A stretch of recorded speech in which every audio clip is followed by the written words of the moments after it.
Bismillahirrahmanirrahim. Inilah makhluk yang pertama kali diciptakan, ternyata bukan Nabi Adam. Lantas siapa manusia pertama kali diciptakan Allah? Simak video ini sampai habis agar tidak sesat. Permulaan penciptaan termasuk salah satu ilmu yang jarang diungkap ke publik. Siapa sebenarnya yang pertama kali diciptakan oleh Tuhan seluruh alam, Allah Azza wa Jalla? Benarkah Nabi Adam atau Arash, langit dan bumi? Mari kita simak keterangan Syekh Abdul Qadir Al-Jilani dalam karyanya Sirrul Asror. Syekh Abdul Qadir Al-Jilani merupakan sosok ulama besar yang dijuluki Sultanul Aulia. Beliau menguasai banyak ilmu, diantaranya ilmu tauhid, fikih, hadis, dan ilmu makrifat, sehingga banyak ulama berguru padanya. Salah satu karyanya adalah kitab Sirrul Asror. Kitab ini menyingkap rahasia ilahi dan ilmu laduni. Tidak banyak ulama yang dapat menyingkap rahasia langit dan bumi. Syekh Abdul Qadir Jailani menerangkan bahwa Allah yang maha tinggi pada permulaannya menciptakan Nur Muhammad dari cahaya suci keindahannya. Dalam hadis qudsi dia berfirman, "Aku ciptakan ruh Muhammad daripada nur wajahku." Ini dinyatakan juga oleh Nabi Muhammad dalam sabdanya, "Mula-mula Allah ciptakan ruhku." Pada awalnya diciptakannya sebagai ruh suci. Mula-mula Allah ciptakan al-kalam atau pena. Mula-mula Allah ciptakan akal. Apa yang dimaksudkan sebagai ciptaan permulaan itu ialah penciptaan hakikat Nabi Muhammad. Kebenaran tentang Muhammad yang tersembunyi. Dia juga diberi nama yang indah-indah. Dia dinamakan Nur, cahaya suci, karena dia dipersucikan dari kegelapan yang tersembunyi di bawah sifat jalal Allah. Allah yang maha tinggi berfirman, "Sesungguhnya telah datang kepadamu cahaya dari Allah dan kitab yang menerangkan." Al-Quran Surat Al-Maidah ayat 15, dia dinamakan akal yang meliputi, yaitu akal universal karena dia telah melihat dan mengenali segala-galanya. Dia dinamakan kalam karena dia menyebarkan hikmah dan ilmu, dan dia mencurahkan ilmu ke dalam huruf-huruf. Ruh Muhammad adalah zat atau hakikat kepada segala kejadian, permulaan, dan kenyataan alam maya. Baginda Nabi menyatakan hal ini dengan sabdanya, "Aku dicipta dari Allah dan sekalian yang lain dari aku." Allah menciptakan sekalian ruh-ruh dari ruh baginda Nabi di dalam alam kejadian yang pertama dalam bentuk yang paling baik. Muhammad adalah nama semua kemanusiaan di dalam alam arwah. Beliau adalah sumber, asal-usul, dan kediaman bagi sesuatu dan segala-galanya. Arash diciptakan setelah Nur Muhammad. 4.000 tahun setelah diciptakan cahaya Muhammad, Allah baru menciptakan Arash dari cahaya mata Muhammad. Kemudian Allah ciptakan makhluk yang lain dari Arash. Kemudian dia hantarkan ruh-ruh turun kepada peringkat penciptaan yang paling rendah, kepada alam kebendaan, alam jirim dan badan. Kemudian kami kembalikan dia ke tempat yang serendah-rendahnya, yaitu neraka. Al-Quran Surat At-Tin ayat 5. Allah menurunkan cahaya itu dari tempat ia diciptakan, dari alam lahut, yaitu alam kenyataan bagi zat Allah, bagi keesaan, bagi wujud mutlak, kepada alam nama-nama ilahi, hakikat sifat-sifat ilahi, alam bagi akal asbab milik ruh yang meliputi ruh universal. Di sana dia pakaikan ruh-ruh itu dengan pakaian cahaya. Ruh-ruh ini dinamakan ruh pemerintah. Dengan berpakaian cahaya mereka turun kepada alam malaikat. Di sana mereka dinamakan ruh ruhani. Kemudian dia arahkan mereka turun kepada alam kebendaan, alam jirim, air dan api, tanah dan angin, dan mereka menjadi ruh manusia.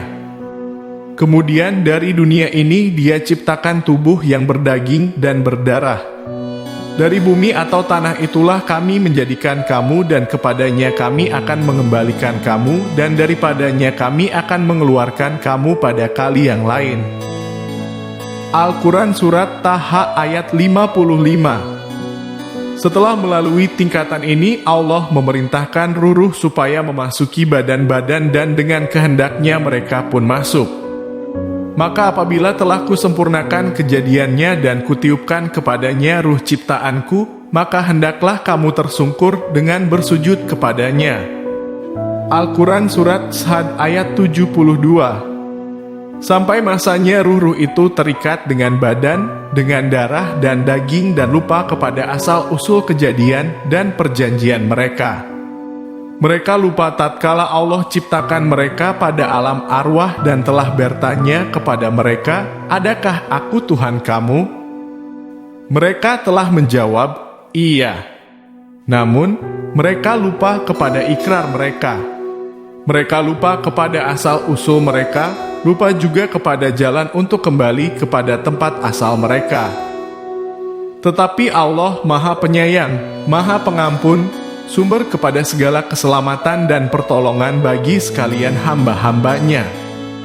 Dia mengasihani mereka lalu Dia hantarkan kitab-kitab suci dan rasul-rasul kepada mereka untuk mengingatkan mereka tentang asal-usul mereka. Dan sesungguhnya kami telah mengutus Musa dengan membawa ayat-ayat kami. Dan kami perintahkan kepadanya, "Keluarkanlah kaummu dari gelap gulita kepada cahaya terang benderang dan ingatkanlah mereka kepada hari-hari Allah. Sesungguhnya pada yang demikian itu terdapat tanda-tanda kekuasaan Allah bagi setiap orang penyabar dan banyak bersyukur." Al-Quran Surat Ibrahim ayat 5. Para rasul-rasul telah datang ke dunia melaksanakan tugas mereka dan kemudian meninggalkan dunia ini.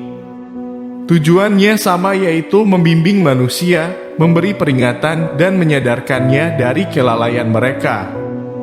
Nabi-nabi terus diutus sehingga muncullah ruh Muhammad yang mulia, yang terakhir di kalangan para nabi yang menyelamatkan manusia daripada kehancuran dan kelalaian.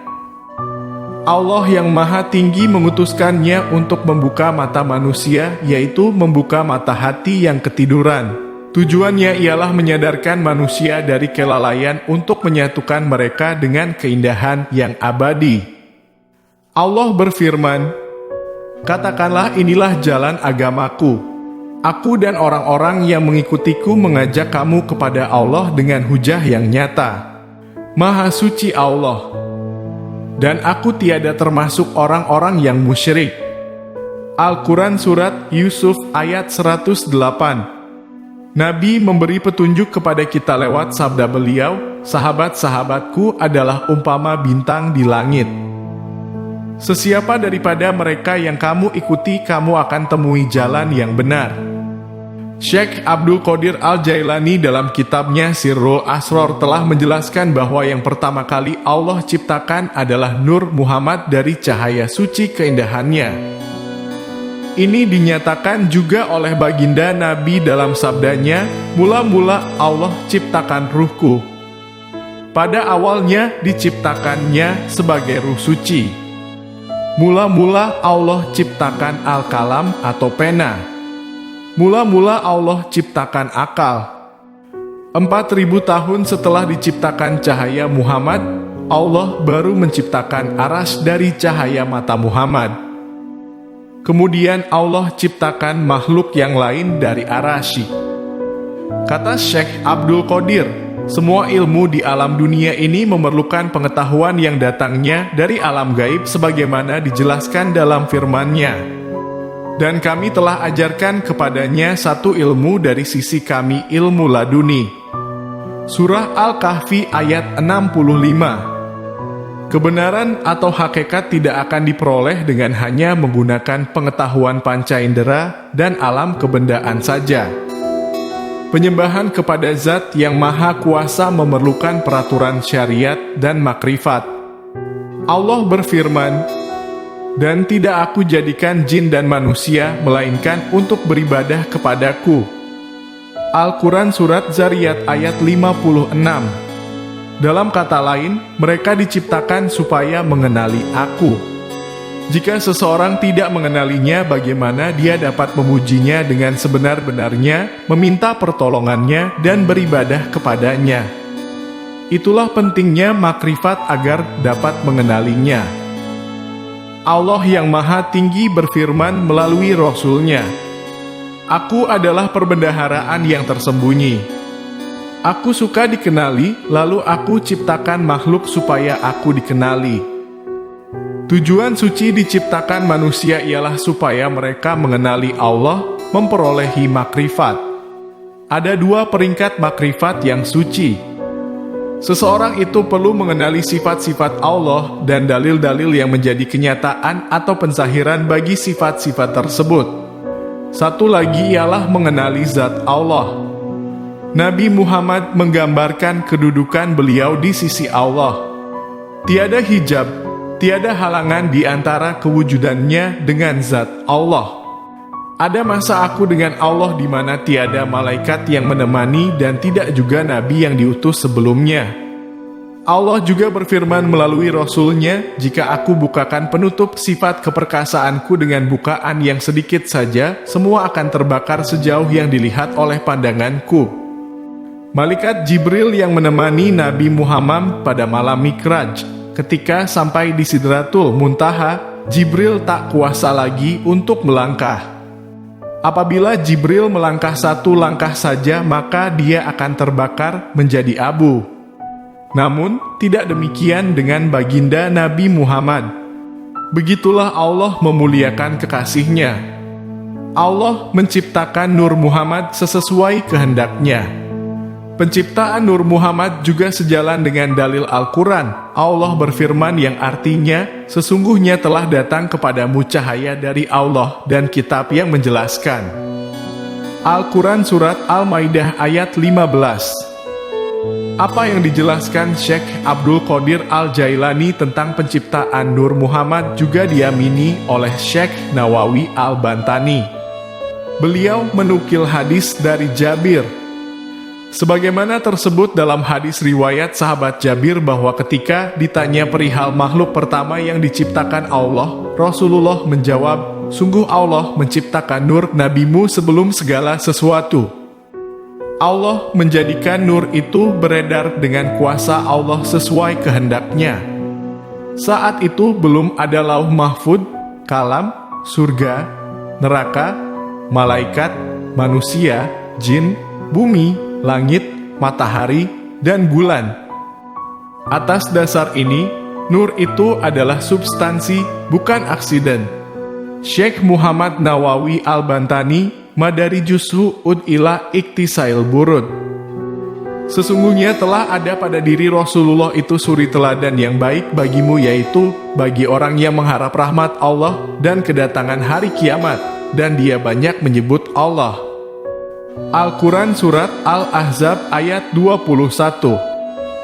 Ya Allah, limpahkanlah solawat kepada Nabi Muhammad, hamba, Nabi dan Rasul-Mu, seorang Nabi yang ummi. Semoga kisah ini dapat menambah pengetahuan baru bagi kita semua, apalagi ini merupakan momen yang tepat untuk mengenal siapa sebenarnya Rasulullah. Tidak lain baginda Nabi Muhammad merupakan manusia paling mulia di antara manusia dan para nabi dan rasul. Berkat beliaulah adanya dunia ini beserta isinya. Subhanallah, betapa beruntungnya kita menjadi umat Nabi Muhammad.